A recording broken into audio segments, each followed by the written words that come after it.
This is Virtualis the Chess Noob, learning and having fun with chess. I'm going to talk about these couple of 10-minute games which I played recently with absolutely delicious, scrumptious checkmates. What do I even mean by that? Let's have a look at the review of the first game. So here we are. Scrumptious in that I'm completely losing in the middle game, and yet I managed to win with a very, very lovely checkmate. So let's now look at game one analysis. I play a Vienna game as usual, e4, e5, knight c3. They play knight f6, so Vienna gambit. They accept the gambit. Excellent, because now e pawn forward to e5, and that knight has a problem because basically all the squares on the board are defended by one of my pieces, which means the best move is back to g8, undeveloping the knight. One of the things at the sort of more intermediate level is that even for people who don't recognize the Vienna gambit, they do calculate that the knight back to g8 is probably the best move.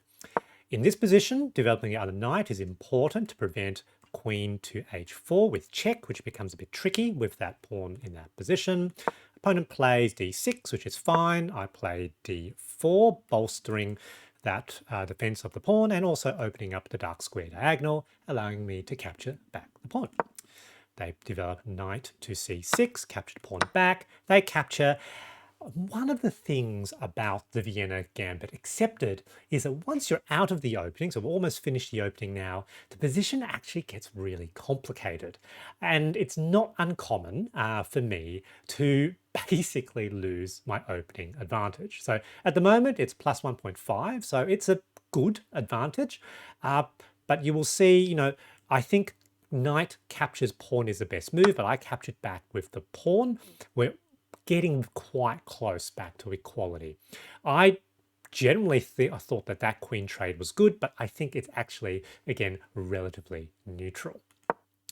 They play bishop g4, pinning the knight to the queen. That was potentially a good move. Because they're not going to trade, I develop my bishop to d3, so blocking that potential attack and also opening up to allow me to short castles. And there we go. So queen to e7. So they're trying to sort of pile on the pressure on that pawn. With that potentially pinned, it looks like there could be a problem. Here I opt to short castles. So potentially an extra defender. They now long castles, so they're going to play aggressive. So this is already going to be a pretty interesting, funny game with sort of opposite side castling. And I make a fairly significant error here. So queen e2, which I think brings us back to equality.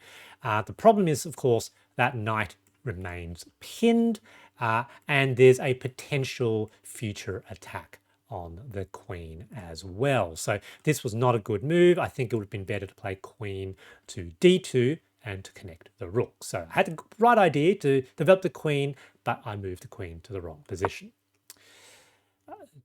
f6, I asked the question, what is the bishop going to do? They're back. I now give a check, which I think was an okay move, but the king can slide out of the way and it is okay. I now play e6. I thought that was potentially a good move. Stops the sort of advance of the queen, and also takes the fact that the queen is trying to attack that pawn with two pieces. I thought that was the solution to that.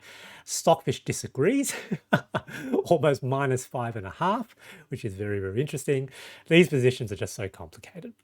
They move the pawn forward, and it looks like that's the reason, right? Take away the defender of that pawn, one of the defenders of the pawn. But actually, no, that was a mistake by the opponent as well. Goes back all the way pretty much to equality. I now bring my knight forward. So I couldn't see a specific strategy yet, but my thoughts here was that by having the knight here with an attack there, in the future potentially with either the bishop or the queen, maybe there could be some sort of checkmate threat. Not possible at the moment while the pawn is guarded, of course. Opponent captures, and of course, that was a mistake, right? I thought that I here could have a good position worthy of sacrificing a bishop. So, playing very, very aggressively here. Stockfish doesn't agree, but at the same time, I was right in that I am better potentially positionally because I am down a full piece here, and yet it's still equal. So quite interesting, quite interesting. Here I did a move, rook, so the rook AD1.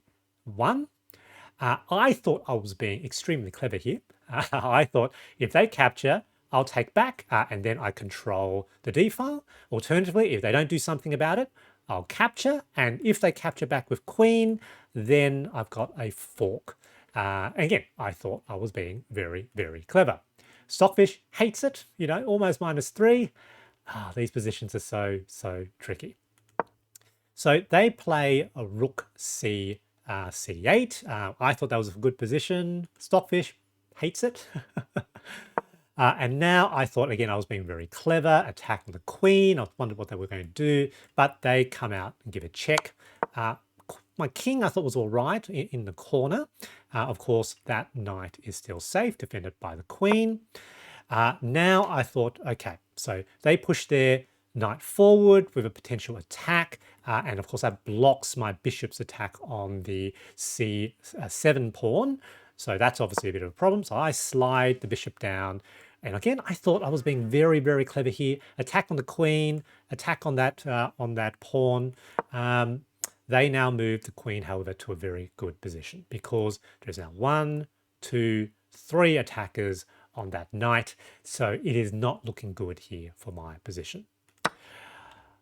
I decide to take that pawn with the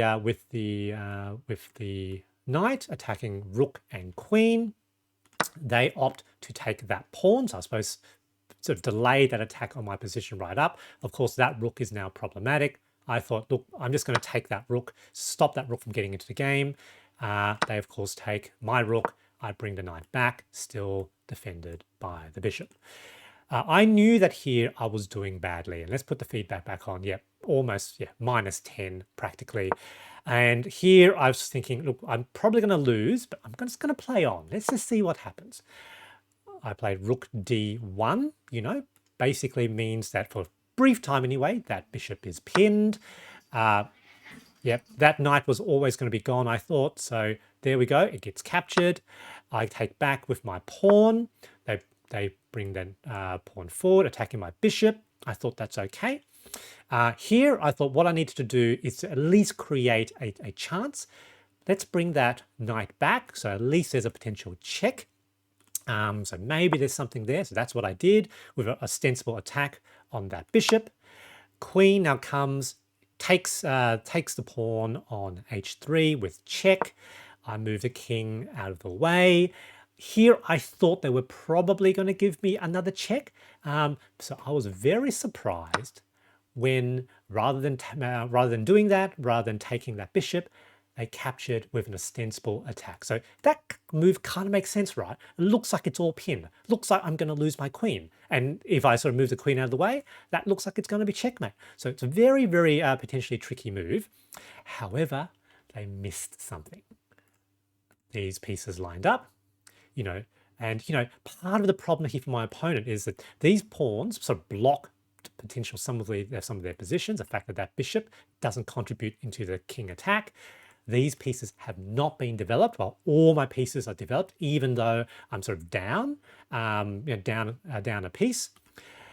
What have I got? I've got a check. Remember the check? You can see mate in 3. Because with that check, the king must go to one of these 2 squares.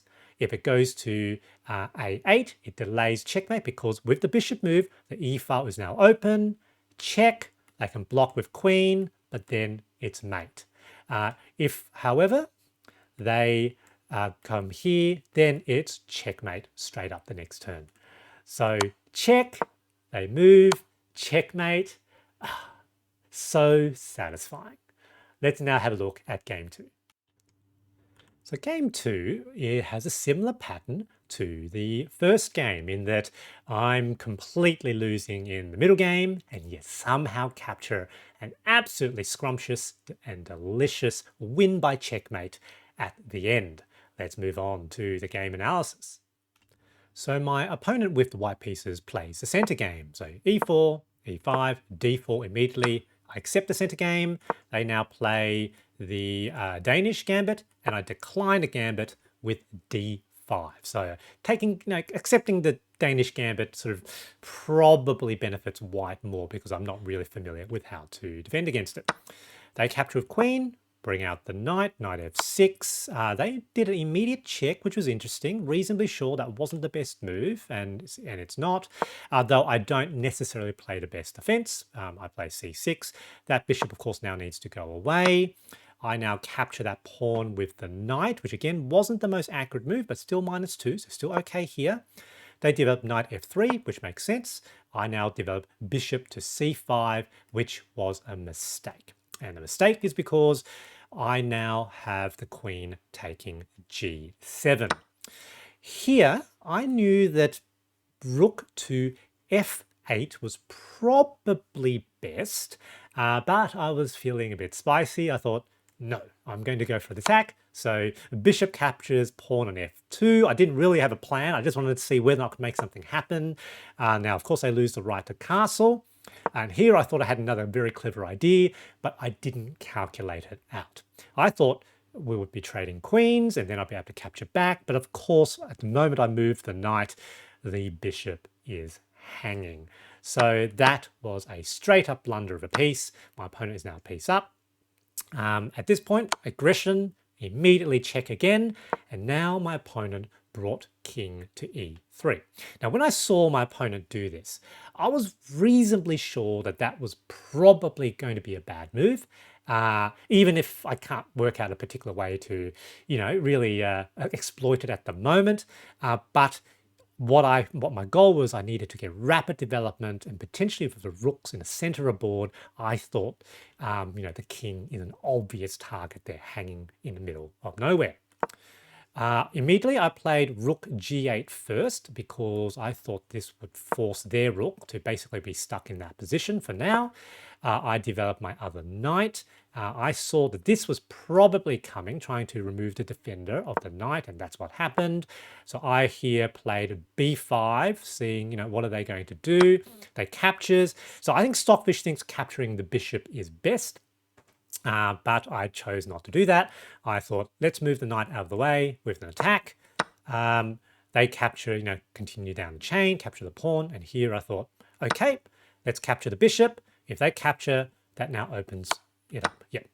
And one of the things here is I've got a lot more development than the opponent. So this rook is kind of in the middle of, it's on guard duty, very passive. This knight is developed.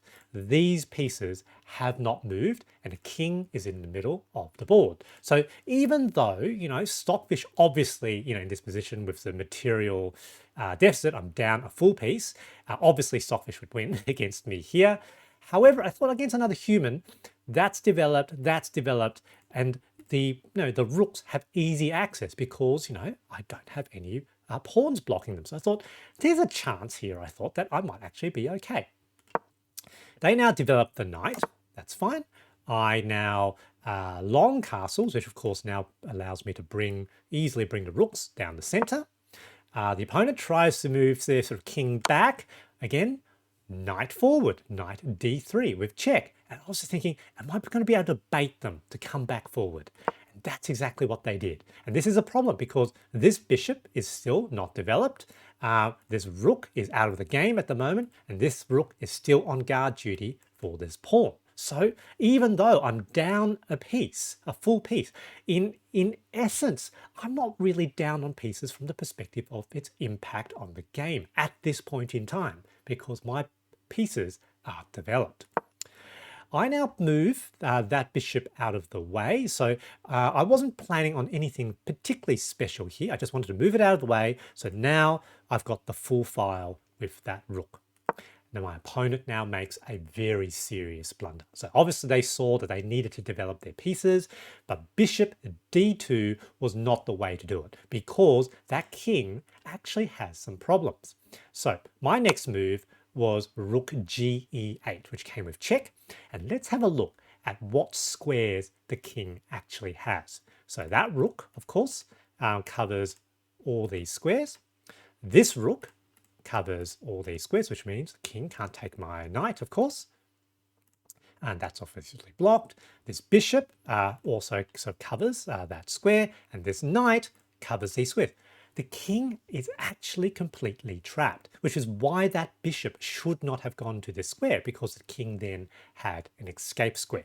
Here, the opponent had only one possible move to delay checkmate, which is to move that knight in front, potentially opening up that escape square. So it looks like it's not an escape square at the moment, but once that knight comes out, for me to take that knight, then when that knight blocks, that square is now open for the king to escape. Instead, my opponent moved the wrong knight, and instantly that is now checkmate. Good game, GG, lovely mating net right in the center of the board, fantastic. There are two main takeaways from this game. One, never give up, never surrender. And two, it's never too late to hang back rank mate. I hope you found these games interesting, and thanks for watching.